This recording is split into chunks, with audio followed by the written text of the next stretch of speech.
All right, everybody. Good afternoon. Welcome to 12-Minute Trading. My name is Doc Severson. Today is Monday, the 23rd of October. Good afternoon, everybody. Good to see you out there. Thanks for joining us here today. And before I get going, let me know if there's any questions as they come up through this. We're going to run about maybe about 15 to 20 minutes or so. Dave is not here. Dave is doing a travel session. So it's just going to be me. I'm going to go through a couple of things. If you have any questions, I'll interact with those. Otherwise, let's get right into it here today. I am going to park myself down in the lower left-hand corner and look at the S&P 500. So what are we seeing here? What is this? This is a corrective pattern. After the summer's explosion to the upside, we have given back a lot of that so far. And we keep running into these waves of lower highs and lower lows on the weekly chart. So we've seen the latest one here dropping 200 points in just the last 4 days or so. With this morning, I think this is actually interesting because what we're seeing is this morning, this is not a key reversal bar, this is a reversal bar. This is a reversal bar here because we had a lower low this morning. So we gapped lower and then pushed a little lower as well too, underneath 4,200. And that's where some demand kicked in. Now we do have about 90 minutes left in today's session. So we don't know where things are going to end up. Right now, it looks like the price wants to attach itself to the 200-day moving average. That's that green line down here. We are also seeing the price is finding some support at the 50-week moving average. Now, I'm not a big moving average guy. I'm not a big, proponent of them being used as support or resistance, but only when they come into contact with other forms. So if we're looking at confluence of support or resistance in this case, that's where that comes in. Now, I don't have any signals here on the fractals. I don't see any exhaustion. This has not been a very violent move on the weekly chart. So what we're seeing is a little bit of energy is coming out of this, but not very much at all. The daily chart, on the other hand, as of this morning, was actually showing exhaustion until we had the rebound. So what's going to happen is all these candles are going to drop off the back here pretty soon. We've already gone 200 points in a very short period of time. So what's going to happen from here is if we do get a bounce, what we're going to have to watch for is good old fib retracements, right? So this helps you frame in what's going on. If you go in this case from the top down to the bottom of the reaction, you can see that so far we haven't even gotten anywhere near the 38.2 retracement, the 50%, or in this case, the 61.8. If the price is able to get above and beyond the 61.8 on the reaction back up, then it does improve the odds that we are going to complete the triangle. And this is the triangle here. So that does increase the odds that we may end up, taking out the former highs. Now, in my experience, it rarely happens like that, right, without some kind of counter reaction. So I think what is more likely for it to happen is something like this, where if we do bounce from here, maybe getting up to like the 50% retracement, then starting to work down again. And this is where all the Eeyores out there will go, oh no, here we go again. And this is where all the shorts that missed out on this move and this move and this move finally say, all right, I finally screwed up the courage to short this thing. And that's usually what happens is like the people that are sitting on the sidelines and finally they can't stand it anymore. And they begin to set up short positions. And a lot of times this creates the exact type of liquidity that the institutional longs are looking for, especially at this time of year. And we could see that transition into a higher low, higher high, and this makes it easier to smash through this. This is going to be tough. So not only are we going to come up against former highs up here at 4,400, but by that time that it hits it, we could be sitting at trendline support or trendline resistance in this case. So if we zoom in on this, let's see. I love Thinkorswim drawing tools. Actually, I don't, but I tolerate them. So you can see this trend line coming into play here is going to be right around the time that we hit 4,400, if in fact that happens. Now, what about the other way? What if we start to see the price really lose it? What if today is just another one of, the bulls that push the price up and the bears say, thank you very much. Appreciate for setting us up with a higher price. So what if we keep on going? Well, based on what I've found, based on volume profile, based on Elliott wave, C wave extensions, and some other obscure stuff out there, I think that more than likely we would get a reaction or the beginning of a bounce no later than 4,100. So we're down to kind of like the last 100 points of this reaction before we get some type of major weekly reaction. Now, I know I'm bouncing around all over the place because this is so important. What's happening right now is so important for not only the end of this year, but also the into 2024. So what's happening here on a much larger time frame basis is we have this huge rally that's been going on really since way back when. Let's see if I can squish this up for you guys here. So this enormous rally, which has been going on for years, right, all the way back to the breakout of this around 2012, 2013 is when it all happened. 2016 is very strong as well too. But really all of this broke out above a big range around 2013. So this has been about 10 years of this. Now, if this is going to reverse into the next secular bear, not a cyclical, but a secular bear, which is a big bad one, right? This is like a 2000 to 2003 bear market. Then this is doing all the right things for that to happen because we have a lower high setting up on the monthly chart. And all we would need would be some type of a bounce back up to set the hook for the lower high on the monthly chart. And maybe that would happen around 4,500. If that happens, and if that creates a bull trap, which is very, very predictable around this time of year, we could see some pretty bad devastation to the downside. Again, I'm not predicting that. I'm just saying you've got to be looking at both sides of the coin all the time, right? It's not about predicting the future here. What you're doing is you're looking at, okay, what would have to happen to confirm the bull case? And I just went through that over here. That would involve getting above the 61.8% retracement. That would involve setting up some form of a higher low and then a subsequent higher high. That's the bull case here. The bear case is slightly different. The bear case is maybe we reach down a little bit further and then maybe, in fact, not maybe, then we definitely rally. So even the bear case involves a rally here because you need the rally to set the hook for the bull trap. Trap all the bulls and then yank the rug out from underneath them. That's the way markets work, right? You get everybody heading in the same direction and then, you open up the trap door and then things fall apart.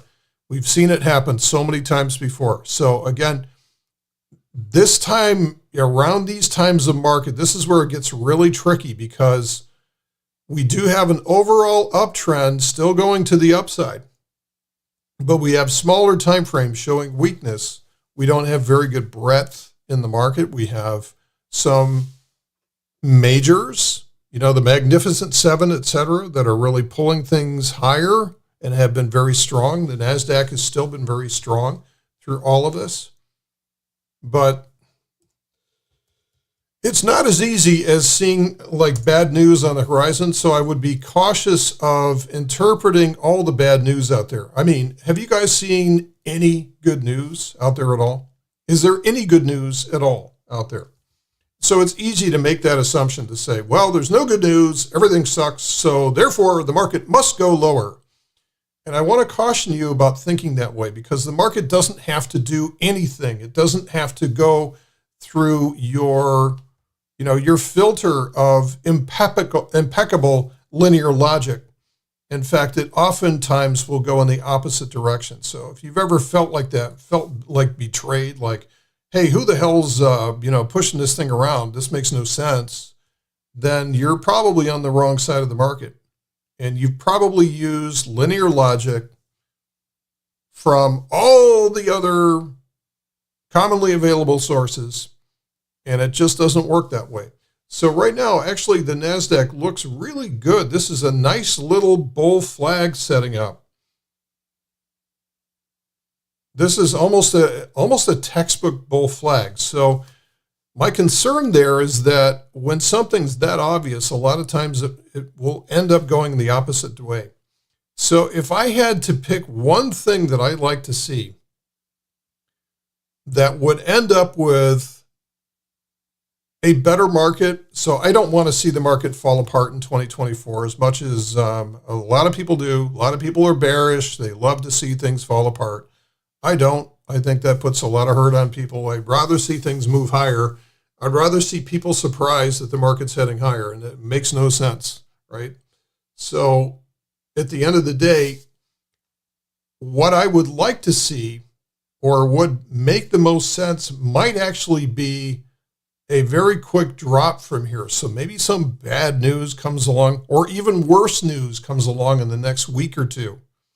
And maybe it's propagated by the Fed. Maybe it's Jerome Powell getting out there once again and, robotically, like, we must keep rates higher for longer. We must, and like, has there been any change in his approach? No, he keeps saying the same thing. The market's getting bored with Powell. So if he comes out and says the same thing, higher for longer, hawkish, et cetera, well, maybe even a 50 basis point rate hike, market will go down from here. But what I've seen in the past is when everybody sees like that happen, a lot of times we will get the slingshot move from there. We've seen that so many times. What do we see back here in March when we had bank failures? Oh no, it's all over. This is the beginning. This is the 2008 analog. Everybody was looking back in September of 2008 and saying, it's the same pattern. We're going to drop 2,000 points from here. And what happened? We rallied like crazy, right? So understand that there's always two different ways that the market can move. Make a case. It's almost like a debate team, right? If you've ever been involved in a debate team, you would get assigned to take the opposite side of something you believe in, and you have to learn how to argue that opposite side. Do that for yourself. Every day, come into the market and argue the bull case, argue the bear case. Understand what price levels would have to be hit in order to confirm one or the other. The worst thing that we do for ourselves as human beings is have this crazy cognitive bias, right? We latch ourselves on to, we listen to somebody online that makes a case that we like, or we admire that person, or we think that they have good logic, and then we say, yeah, I want to be just like that person. I want to believe everything that that person does. So then what you do is you put the blinders on. You don't listen to anything else except for what that person, I've done it before. I've done it before at great expense to myself. So after a while, what you learn is to be balanced with things. See if I can remember the strongly held beliefs, or strong beliefs loosely held. That's what they are. Strong beliefs loosely held. So what you'll find with most professional investors is that they have strong beliefs, but they're willing to turn on a dime. Willing to turn on a dime. Okay, so there we go. There's the NASDAQ. The NASDAQ is also having kind of a nice day out there, at least so far. We still got an hour and a quarter to go. Good start. Good start. Looking at the intraday chart, just seeing what's going on in the intraday chart. We have the price right now tangling with, you see this blue line here? This is the upper expected move. So we've already seen the price in the S&P make a 1 standard deviation price movement, which is good. And it's all trading above the pink line here, which is the anchored VWAP for the day. So this is kind of a dynamic support and resistance level. So it's trading above that. So generally things are going well. Now, things can happen in the last 90 minutes that will show basically who's in control. So if we close higher on the day, then the bulls are temporarily in control for right now. And so what you want to look for, this is what you want to look for every day. You want to look for the price gapping down. You want to look for weakness early. That's setting the hook. Notice how this happens every day. Weakness early, and then the strength comes in. You want weakness early, late day strength. What that does is manufacture an unending supply of bears to squeeze out to the upside. That's how markets move, getting people on the wrong side of the ledger, forcing them to close at great pain. That's how markets move. So that's what you want to look for. You don't want to look for an early rally. Early rallies are very, very dangerous in a corrective market. Early rallies will more than likely get faded back down. Notice how this rally was almost a little bit too early, and then we've had, pretty decent fades so far this afternoon. But really what happens after 2:30 is the most important thing, especially that last half hour. What happens to that? Okay? So if you got a long portfolio, look for positive signs like weakness early, late day strength. That's what you want. Okay, so we've looked at the S&P, we've looked at the NASDAQ. The Russell is in awful shape. Russell's in awful shape. However, it can get up and boogie very quickly. So don't be surprised if this thing falls back into the pattern, if the other markets start to move. But we need to see participation. Right now, the number of stocks above their 200-day moving average has been dropping for months now. So the breadth of advancers is very, very bad in the Russell. And a lot of these are small energy companies, small financials, things like that. And it's been very difficult for them with a rising rate environment. Okay, last call for questions. We're just about done here. Just about done. So again, let me reiterate my call on the S&P 500. If this is typically, traditionally, I'm not a big Farmer's Almanac or Trader's Almanac guy saying, hey, this is the time of year where we're supposed to get a rally. We're not due anything. We're not due anything. But if we are going to get a rally, what's going to happen is you'll see this day by day by day. Late day closes will start to propagate higher. Late day closes will propagate higher. Every day will start with some type of weakness. Every day will make you doubt that the rally will have any legs whatsoever. And then eventually what we're going to see is if this is meant to be, we're going to see the price close above 43.15. And that will be our sign that more than likely we're going to get 4,400. So if we get 4,300, we'll get 4,400 pretty quickly after that. All right, that's the bull case. The bear case is that we just keep on fading down. I do believe 4,100 is the end of that. Or to me, 4,100 is probably as deep as we're going to go on this initial move to the downside. Oh, we got Primos checking in. Trading in the trenches. Any thoughts on Bitcoin and its correlation with markets, if any? Well, okay, the one correlation that we do have is if we look at things like the dollar, if the dollar is starting to tail down, which it is today, that's good for Bitcoin. That's good for any other risk asset. Also, what we're seeing is the 10-year note sort of hit that third rail today. It hit 5%. And then since touching that hot stove, it has come back down. And this is also going to help any other risk assets out there. So today we are looking at, let me get the right view here.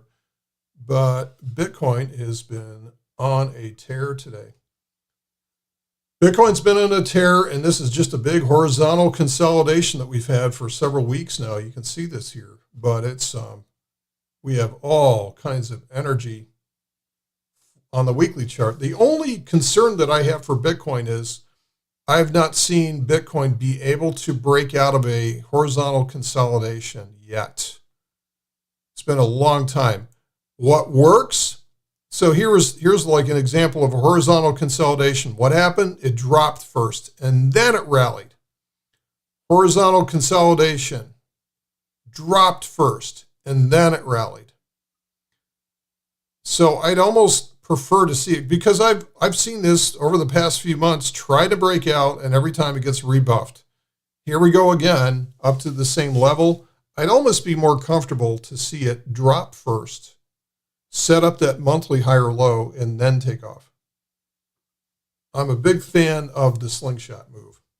So there's no real correlation lately with, there was some good correlation back here in 21 with the NASDAQ. All of this, everything was heading higher back in 21, but we've lost that correlation. The only correlation right now is between risk assets versus like the 10-year note and, bond yields, as well as the dollar. That's where the correlations are. All right, guys. Well, thank you very much for hanging out with me here today. Hope I was able to answer some questions for you with the market. These are perilous times. These are not easy markets to trade. These are tough. So we're having to work really hard to make things work for us in this market, and it's a slog. Right? So it's not, higher every single day. It's not like 21 anymore. It's not like 1919. It's not like, or 2019. It's not like it was back in 2017 and 2013 and years like that where everything just goes higher. So you have to work a little harder during markets like this. And you have to find ways to anticipate and avoid the bear if that's what it comes down to. All right. So that's it for today's report. So thanks, everybody. We'll see you next Monday with Dave and myself. Thanks, everybody. Thanks for joining, and be good. See you.